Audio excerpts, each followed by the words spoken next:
dirinya daripada didik anaknya. Lebih sibuk periksa HP-nya suaminya. Apa gunanya kau periksa itu HP-nya suamimu? Jangan ketawa ibu, saya serius ini. Ayo, datang suaminya, mana HP-mu, coba lihat.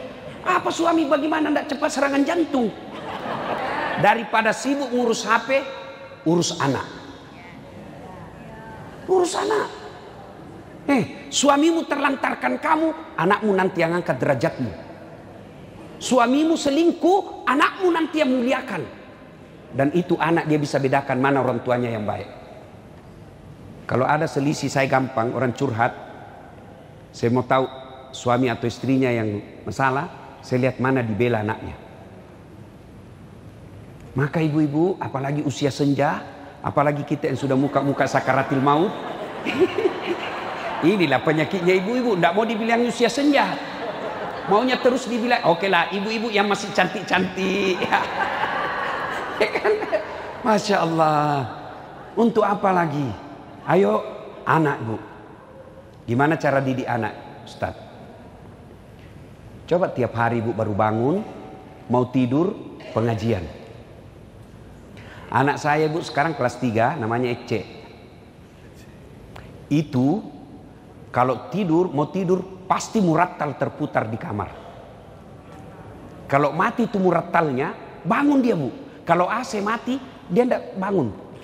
Tapi kalau murattalnya mati, pasti dia bangun. Dan itu sudah belasan tahun. Saya saja tidak begitu. Kenapa? Karena ibunya masih hamil, ibunya hafal Quran. Itu ngaji terus sampai sekarang. Nah, kalau anak mau baik agama, perdengarkan ayat suci supaya apa? Bersih hatinya. Coba lihat anak-anak kita sekarang pak, mewah hidupnya tapi dinasehati tidak dengar. Kenapa? Keras hatinya. Kalau hati sudah keras, susah dinasehati. Lebih sayang tuh sama cowoknya daripada bapaknya. Kalau bapaknya nasihati, bapak kolot. Sekalinya cowoknya, iya bang terserah abang aja aku ikut.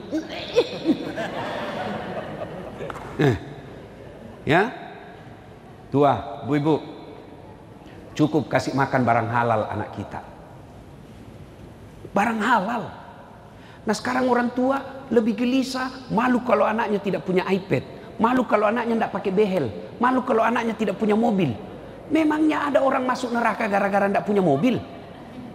Yang masuk neraka karena anaknya tidak sholat. Maka penting pengajian ini, ayo evaluasi kembali cara didik anak. Jangan berharap anak sopan kalau ibu bapaknya selalu dilihat bicara kasar. Anak yang dulu karena waktu terbatas. Yang kedua, Ibrahim itu suami yang baik. Cerita mati bapak mau didengar istri, kalau bapak bohong terus, tak bakal. Jadi kalau bapak mau didengar istri, jangan bohong. Satu bohong yang boleh. Bohong untuk membahagiakan istri, boleh. Bohong yang bagaimana itu? Ibu beli hadiah, kain, kasih. Gimana pak? Bagus enggak? Paling bagus ini. Selama kita menikah ini baju yang paling baik. Malah kalau bapak jujur dosa. Bodoh memang kamu ini. Warna apa ini? Bohong seperti itu boleh. Nah bagaimana suami yang baik? Suami yang baik teladan. Jangan harap istri kita mau izin keluar kalau kita juga kadang-kadang tidak keluar. Keluar tidak menyampaikan. Ini juga perlu ibu. Ibu-ibu, bu, suami tidak wajib minta izin. Tidak. Istri wajib minta izin. Kenapa Ustadz? Karena langkahnya ibu ditanggung oleh suami. Sementara dosanya suami ibu tidak tanggung. Kedua, suami memang tugasnya lebih banyak di luar. Istri harus banyak di dalam. Jadi kalau sedikit-sedikit izin, repot. Maka laki-laki itu bukan minta izin, tapi memberi izin. Laki-laki itu menerima laporan, bukan melapor. Ibu tahu ini, di situ pintu masuknya setan. Itu kata Nabi. Ibu mau ndak dirindukan surga? Satu, kata Nabi, aqimis salah. Dia puasa, dia sholat. Dua, dia puasa Ramadan. Tiga, dia jaga harga dirinya. Empat, dia taati perintah suaminya. Kalau ini diamalkan, tadahulul jannati bisalam, masuk ke surga dengan penuh keselamatan. Pintu surga yang kamu mau, terserah. Tapi setan tahu ibu, setan tahu. Makanya apa? Dia hasut kita, lawan suamimu, lawan suamimu, lawan suamimu. Nah, itu pintu masuknya setan. Maka boleh enggak perempuan cari nafkah? Boleh. Cuma kalau dia cari nafkah dan banyak uangnya, potensi melawan suami. Maksudnya apa Ustaz? Saya tanya ibu, kira-kira kalau suami ibu gajinya 5 juta, ibu gajinya 20 juta, kira-kira masih menghormati suami enggak? Ibu aja enggak punya gaji, kita lawan suami ibu.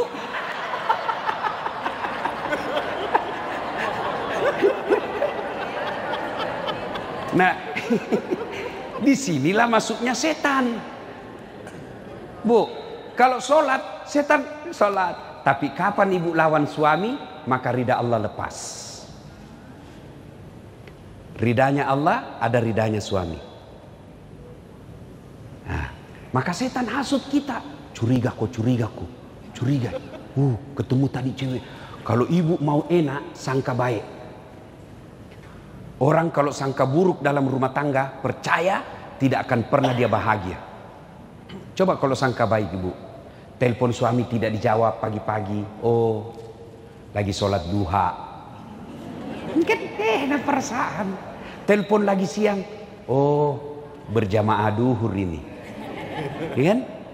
Sore lagi telepon, tidak dijawab. Jam 5 sore ada WhatsApp teman.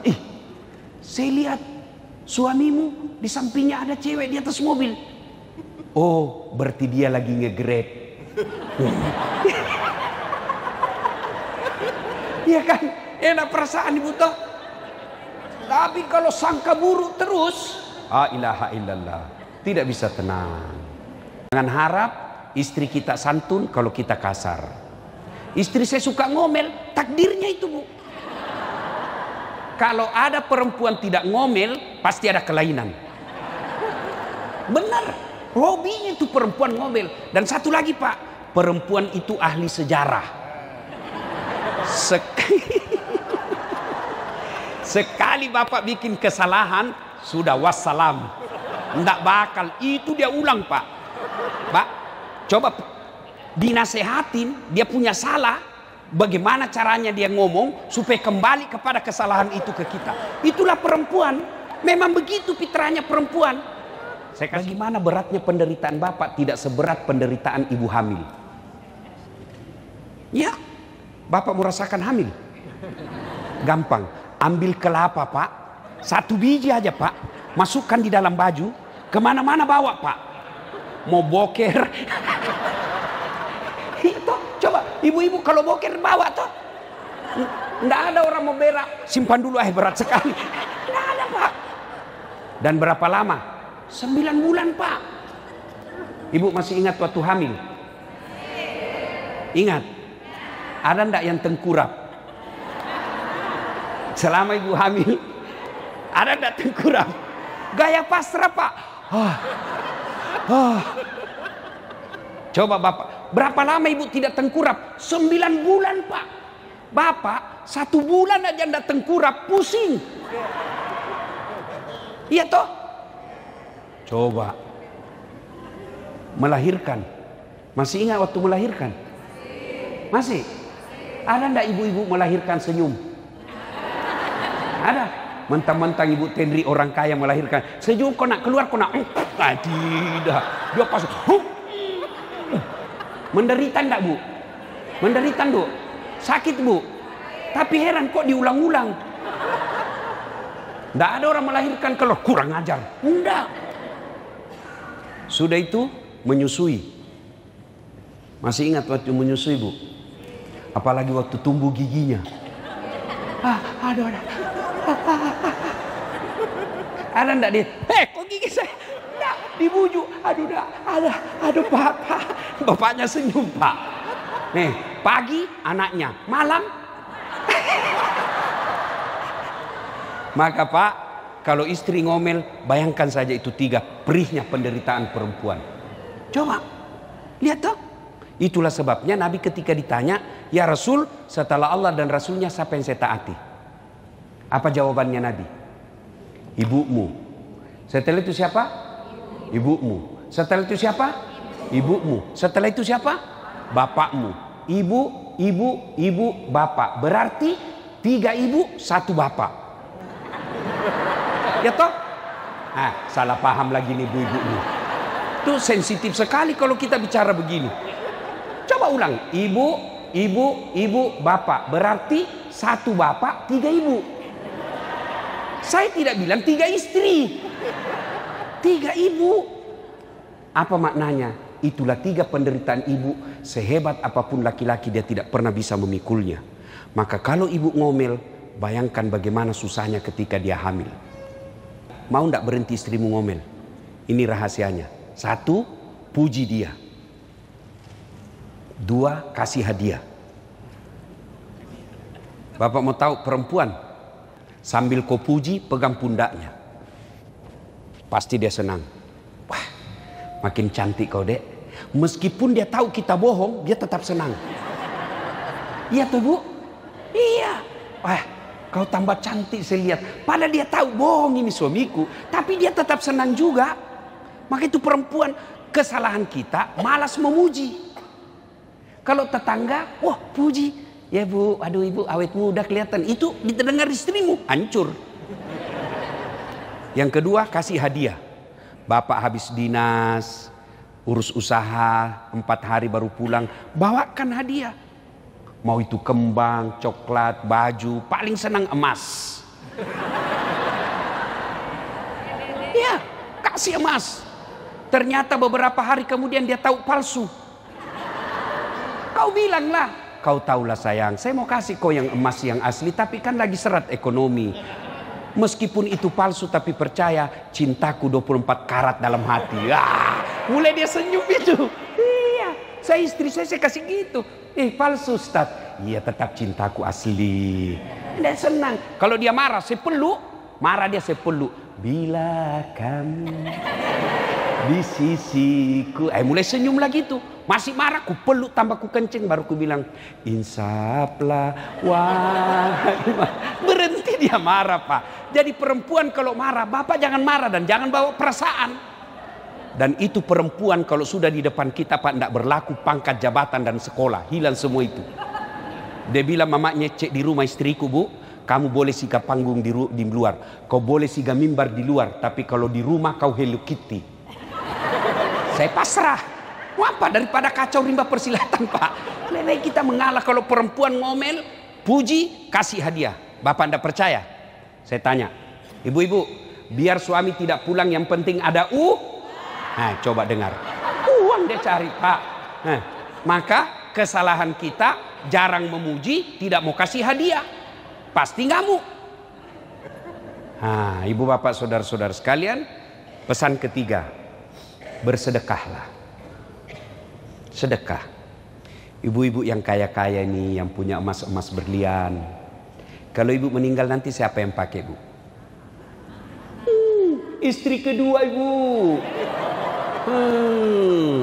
Begitu ibu meninggal, suami dia cabut dulu itu cincin. Ini cincin kawin kita sayang. Nggak mau keluar, dia kasih sabun. Sudah itu dia cabut lagi kita punya gelang.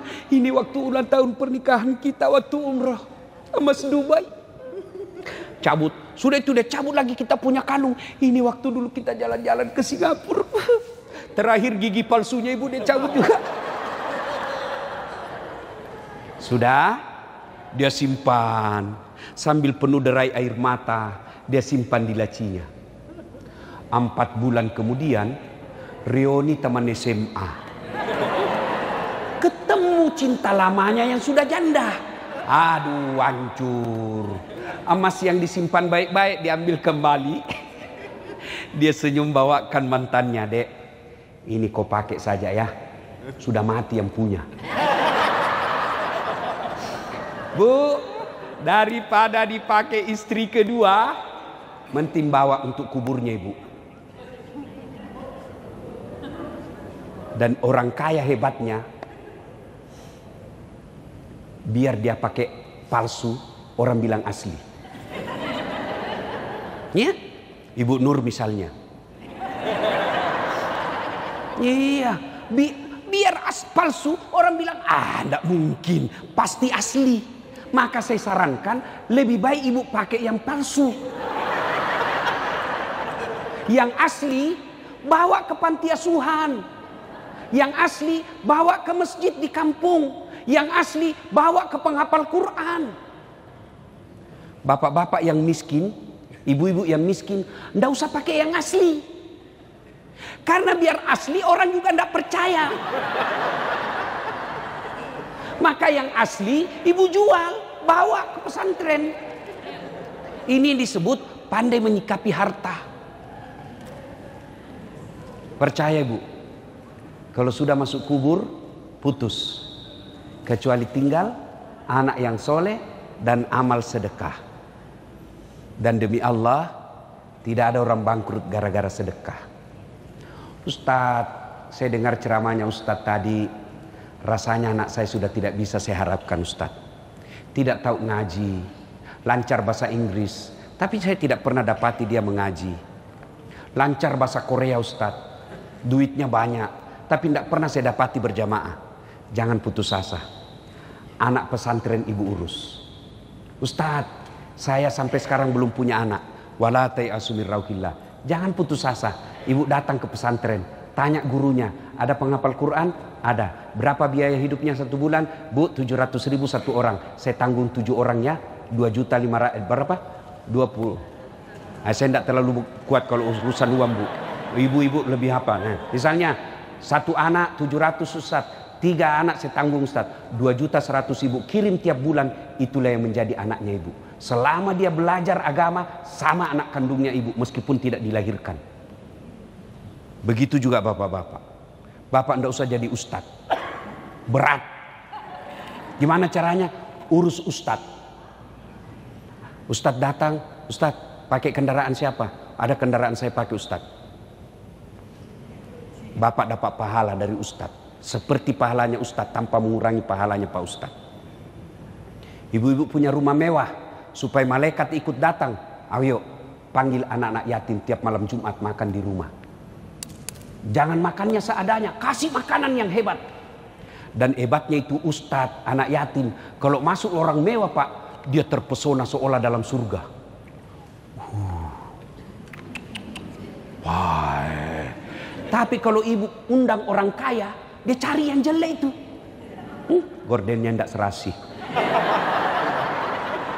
Itu kalau orang kaya. Lihat tuh ibu, padahal banyak yang bagus, yang jelek dicari. Maka lebih baik ibu panggil anak-anak yatim. Ibu-ibu, saya serius ibu. Mulai Jumat depan jadikan kebiasaan. Malam Jumat ini 5 orang saya kasih makan di rumah. Ya Allah, tolak bala. Mudah-mudahan anakku terhindar dari narkoba. Mudah-mudahan suamiku terhindar dari niat jahat. Itu jauh lebih efektif daripada periksa handphone. 1 handphone dia kasih ke suamimu, masih ada 2 di mobilnya. Kenapa begitu? Saya pelakunya. Repot juga kalau setiap saya. Repot, lebih kita sembunyi 2. Kau periksa, bisa dia ganti namanya. Kata Nabi, siapa yang mau dipanjangkan umurnya, dimurahkan rezekinya, dan tertolak dari bencana, maka hendaklah dia bersedekah. Sedekah ibu. Ibu punya kudung 25. Kenapa banyak sekali bu? Pakai 2 aja. Orang sudah bilang gila, apalagi beli pakai 5. Tidak mungkin. Jadi gimana? Kita pergi majelis taklim di kampung-kampung. Ayo ibu-ibu kumpul. Kudung-kudungnya yang bagus dan jarang dipakai, ayo kita sedekahkan ke majelis taklim. Itu baru manfaat. Simpan di rumah saja kan bingung. Mana dulu kupakai, sudah pernahkah kupakai ini? Oh belum, nggak matching kira-kira ini. Bingung. Coba kalau cuma 2, langsung selesai. Saya juga begitu bu. Waktu masih sedikit baju saya bu, nggak repot. Ini cek. Sekarang setelah banyak bingung, apa ini sudah kupakai? Karena saya pernah benar Bu, saya ceramah, ada ibu-ibu saya lewat, dia bilang, itu lagi bajunya yang di YouTube. Ya ibu-ibu, sedekah. Mudah-mudahan pulang ini wujud konkret sedekah. Kenapa saya tekankan ini? Karena saya tahu di sini ibu-ibu yang Allah berikan rezeki yang berlebih. Insya Allah tidak ada orang bangkrut karena dia rajin sedekah. Sebaliknya kalau dia pelit, tidak ada orang suka. Jangkau ke rumahnya, dia pelit. Padahal dia juga pelit. Itu jeleknya, itu pelit Pak. Tidak ada yang suka itu orang pelit. Maka kalau mau murah rezekinya, bersedekahlah. Tolak bala, insya Allah. Bapak saudara-saudara sekalian, ini saja tausiah kita. Mudah-mudahan ada manfaat. Saya menutup, inna a'tainakal kautsar. Sungguh betapa banyak nikmat yang Allah berikan kepadamu. Fasholli li rabbika wanhar. Maka bersolatlah dan berkurbanlah. Fasholli li rabbika wanhar. Inna dzaniaka huwal abtar. Kalau kau tidak mau bersedekah, kamu lalaikan solatmu. Padahal saya kasih kau banyak nikmat, rumahmu bagus, mobilmu mewah, perhiasanmu baik, tapi kau tidak mau bersyukur, kau lepas dari rahmatku. Ibaratnya layang-layang lepas. Kalau sudah lepas layang-layang, sudah bisa kesetrum, tidak jelas arahnya. Itulah yang makna harta banyak tapi tidak ada ketentraman jiwa. Anak ada tapi membangkang. Mobil anak tapi kita tidak pernah damai. Kenapa? Sudah lepas dari kasih sayang Allah. Pengajian ini tujuannya agar kita menjadi lebih baik. Tidak ada gunanya pengajian begini kalau pulang tidak ada perubahan dalam hidup kita. Minimal mulai kita malam Jumat ini kita punya niat untuk memberi makan fakir miskin, saudara-saudara kita yang tidak mampu. Demikian usikum wa nafsi bitaqwallah.